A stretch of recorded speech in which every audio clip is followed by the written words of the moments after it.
வியாழக்கிழமை ஜெபம். அன்புள்ள பரலோக பிதாவே, இந்த அழகான வியாழக்கிழமை காலை வேளைக்காக உமக்கு கோடி ஸ்தோத்திரம். ஒரு புதிய நாளை காணச் செய்த உம்முடைய கிருபைக்காக நன்றி செலுத்துகிறோம். கர்த்தாவே, இன்று நாங்கள் செய்கிற ஒவ்வொரு வேளையிலும் உம்முடைய கரம் எங்களோடு இருக்கட்டும். தேவன் அவனவனுடைய கிரியைகளுக்கு தக்கதாய் அவனவனுக்கு பலனளிப்பார் என்ற உம்முடைய வார்த்தையின்படி எங்களுடைய நேர்மையான உழைப்பிற்கும் முயற்சிக்கும் மேலான பலனை தந்தருளும். வேலை ஸ்தலங்களிலும் தொழிலிலும் உம்முடைய தயவு எங்களுக்கு கிடைக்கச் செய்யும். எங்கள் குடும்பத்தில் உள்ள ஒவ்வொருவரையும் ஆசீர்வதியும். பலவீனமாயிருப்பவர்களுக்கு புது பலனை தாரும்.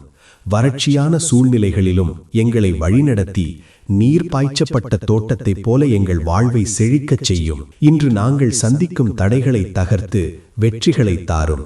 உம்முடைய தெய்வீக பாதுகாப்பு எங்களை சுற்றிலும் ஒரு வேலியாக இருக்கட்டும். இயேசு கிறிஸ்துவின் இன்ப நாமம் வழியாக வேண்டுகிறோம் நல்ல பிதாவே, ஆமேன். இன்றைய வாக்குத்தத்தம். உங்கள் இருதயம் கலங்காதிருப்பதாக. தேவனிடத்தில் விசுவாசமாயிருங்கள், என்னிடத்திலும் விசுவாசமாயிருங்கள். யோவான் 14வது அதிகாரம் 1ஆம் வசனம். நீங்கள் செய்யும் ஒவ்வொரு சிறு நற்கரியையையும் தேவன் கவனித்துக் கொண்டிருக்கிறார். மனுஷர் பாராட்ட தவறினாலும் பரலோக தந்தை உங்களுக்கு ஏற்ற நேரத்தில் சிறந்த பலனை தருவார். நீங்கள் நேசிக்கும் உறவுகளுக்கு இன்றைய ஜெபத்தை அனுப்பி வையுங்கள். உங்கள் மூலம் ஒரு ஆத்துமா இன்று நம்பிக்கையை பெறட்டும். அவர்களின் வாழ்க்கையிலும் தேவன் சமாதானமும் ஆசீர்வாதமும் நிரப்பட்டும். மறக்காமல் டெய்லி தமிழ் பிரேயர் பக்கத்தை ஃபாலோ பண்ணுங்க. ஒவ்வொரு நாளும் இறைவனின் வாக்குத்தத்தங்களையும் ஆசீர்வாதமான ஜெபங்களையும் பெற்றுக்கொள்ளுங்கள். கர்த்தர் உங்களை ஆசீர்வதிப்பாராக.